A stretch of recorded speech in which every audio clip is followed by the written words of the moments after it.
26 जनवरी 1950 में इस दिन संविधान लागू किया गया था, जिसके कई कारण थे। देश स्वतंत्र होने के बाद 26 नवंबर 1939 को संविधान सभा ने संविधान अपनाया था। वहीं 26 जनवरी 1950 को संविधान को लोकतांत्रिक सरकार प्रणाली के साथ लागू किया गया। इस दिन भारत को पूर्ण गणतंत्र घोषित किया गया। 26 जनवरी को संविधान लागू करने का एक प्रमुख कारण यह भी है कि सन 1930 में इसी दिन भारतीय राष्ट्रीय कांग्रेस ने भारत की पूरी तरह से आजादी की घोषणा की थी। सन 1929 को पंडित जवाहरलाल नेहरू की अध्यक्षता में इंडियन नेशनल कांग्रेस के जरिए एक सभा का आयोजन किया गया था, जिसमें आम सहमति से इस बात का ऐलान किया गया कि अंग्रेजी सरकार भारत को 26 जनवरी 1930 तक डोमिनियन स्टेटस का दर्जा दे। इस दिन पहली बार भारत का स्वतंत्रता दिवस मनाया गया था। 15 अगस्त 1947 को आजादी मिलने तक 26 जनवरी को ही स्वतंत्रता दिवस मनाया जाता था। 26 जनवरी 1930 को पूर्ण स्वराज घोषित करने की तारीख को महत्व देने के लिए 26 जनवरी 1950 को संविधान लागू किया गया और 26 जनवरी को गणतंत्र दिवस घोषित किया गया। सन 1929 को पंडित जवाहरलाल नेहरू की अध्यक्षता में इंडियन नेशनल कांग्रेस के जरिए एक सभा का आयोजन किया गया था, जिसमें आम सहमति से इस बात का ऐलान किया गया कि अंग्रेजी सरकार भारत को 26 जनवरी 1930 तक डोमिनियन स्टेटस का दर्जा दे। इस दिन पहली बार भारत का स्वतंत्रता दिवस मनाया गया था। 15 अगस्त 1947 को आजादी मिलने तक 26 जनवरी को ही स्वतंत्रता दिवस मनाया जाता था। 26 जनवरी 1930 को पूर्ण स्वराज घोषित करने की तारीख को महत्व देने के लिए 26 जनवरी 1950 को संविधान लागू किया गया और 26 जनवरी को गणतंत्र दिवस घोषित किया गया।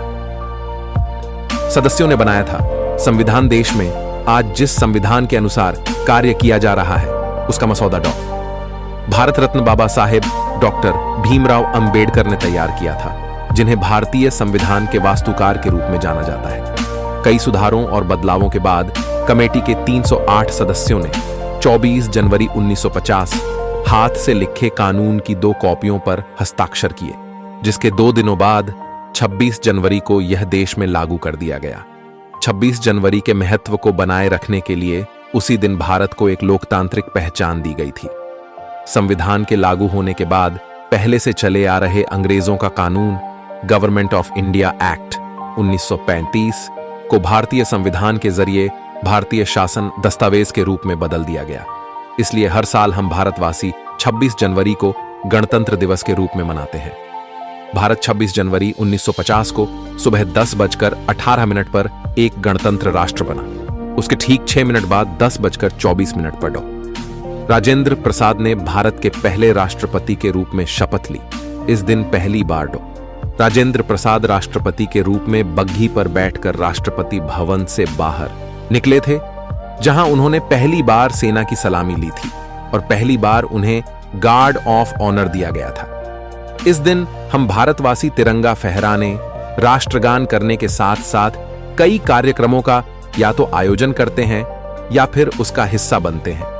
एक सप्ताह का होता है गणतंत्र दिवस कार्यक्रम। गणतंत्र दिवस का कार्यक्रम आमतौर पर 24 जनवरी से राष्ट्रीय वीरता पुरस्कार पाने वाले बच्चों के नाम का ऐलान करने के साथ शुरू होता है, लेकिन इस बार यह 23 जनवरी को नेताजी सुभाष चंद्र बोस की जयंती से शुरू हो गया है। वहीं 25 जनवरी की शाम राष्ट्रपति देश के नाम संबोधन देते हैं। 26 जनवरी को गणतंत्र दिवस का मुख्य कार्यक्रम आयोजित किया जाता है। इस दौरान राजपथ पर परेड निकाली जाती है। 27 जनवरी को प्रधानमंत्री परेड में शामिल हुए एनसीसी कैडेट के साथ मुलाकात करते हैं। वहीं 29 जनवरी को रायसीना हिल्स पर बीटिंग द रिट्रीट कार्यक्रम का आयोजन किया जाता है। इस दौरान तीनों सेनाओं के बैंड शानदार धुन के साथ मार्च पास्ट करते हैं। इसी के साथ गणतंत्र दिवस का कार्यक्रम खत्म होता है। एक कहानी अच्छी लगी तो लाइक सब्सक्राइब करो।